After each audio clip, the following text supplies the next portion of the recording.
Welcome to RETOUCH NEXUS Narratives, a captivating podcast series of the Horizon RETOUCH NEXUS project that delves into the interconnected world of the water energy food ecosystem's nexus.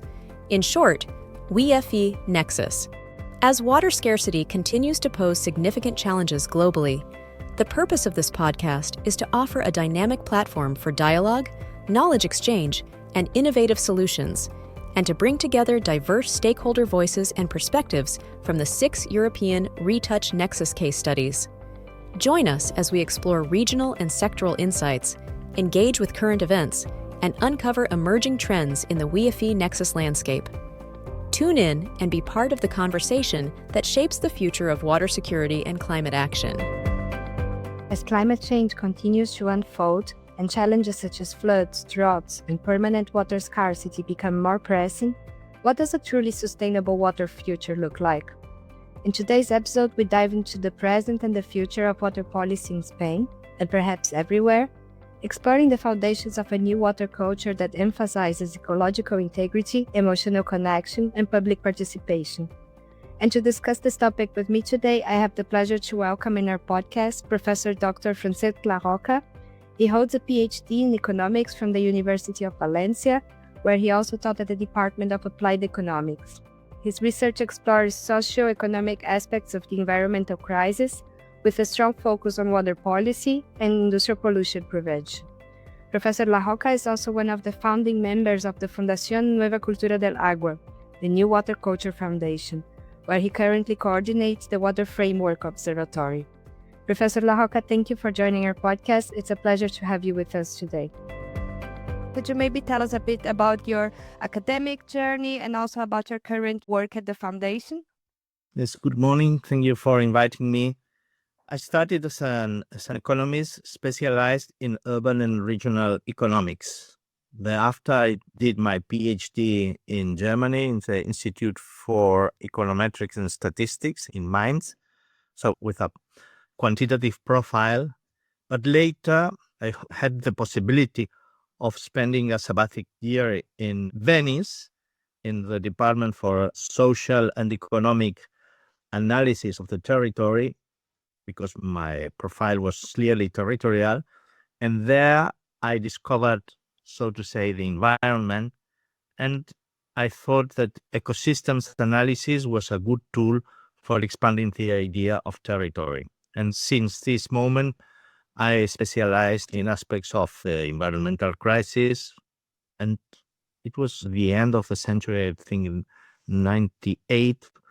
There was a big congress in Zaragoza about water policy. I attended, and there was the seed for the new Water Culture Foundation. And since these years, I have been working mainly on water problems, always with a perspective of ecological economics or ecological policy, etc. Thank you very much.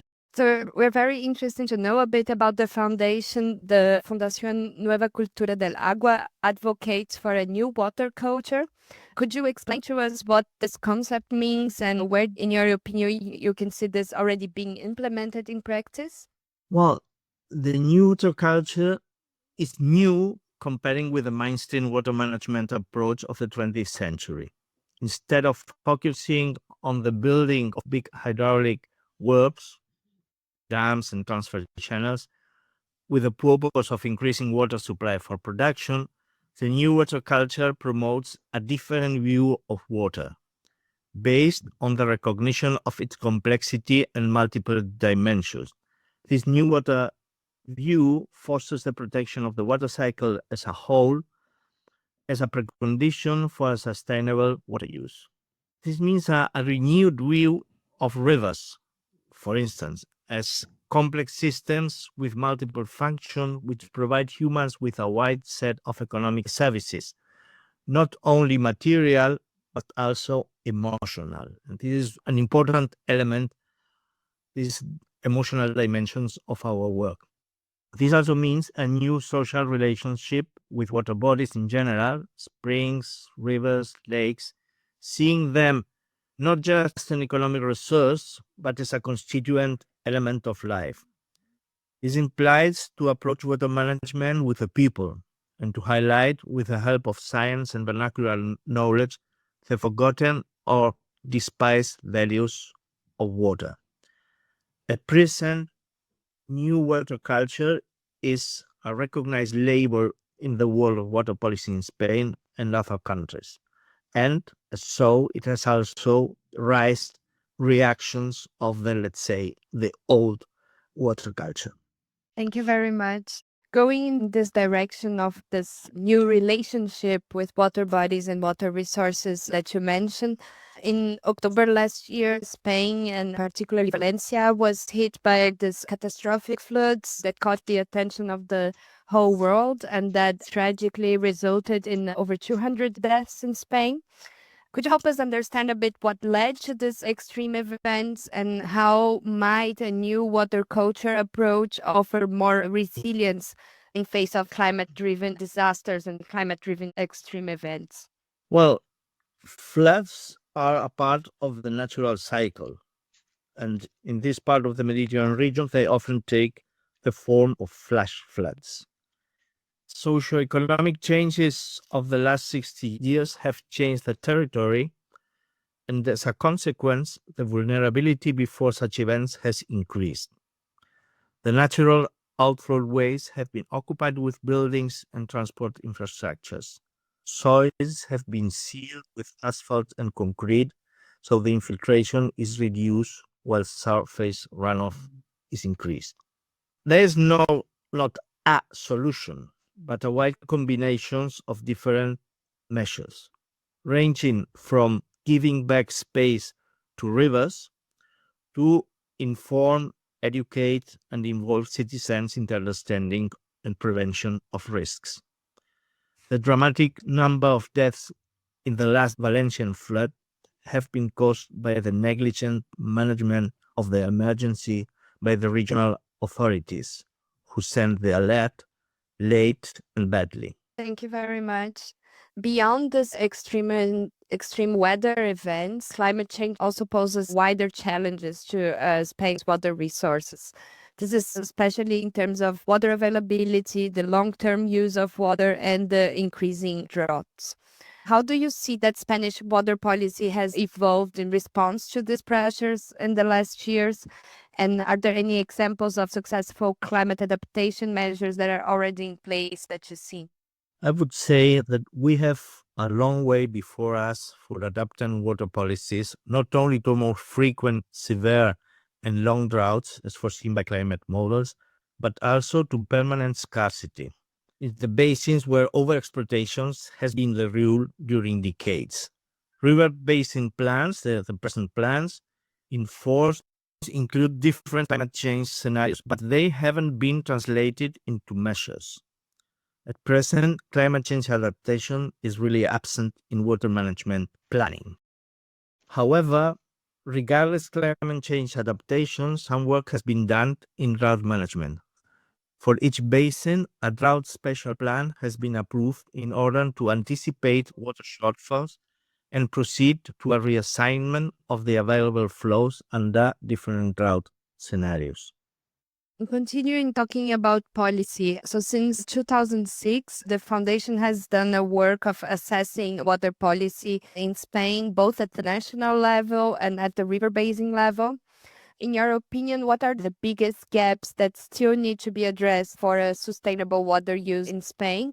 And where are the areas where you see there's the biggest meaningful progress taking place right now? Well, it must be understood that the transposition of the Water Framework Directive into the Spanish legislation was done in a context of high resistance to the new approach.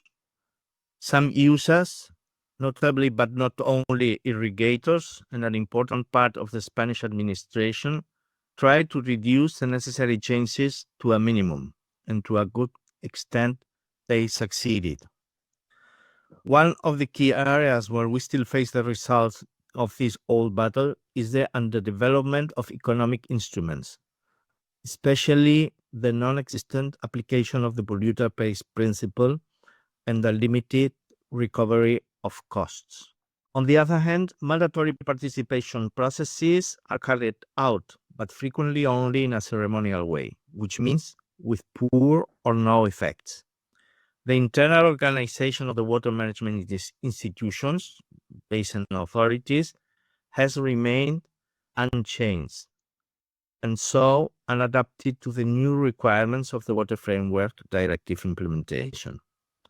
Among others, we lack an effective coordination and collaboration between the different competent authorities in the basin, which was also an element of the dramatic consequences of the last drought in Valencia.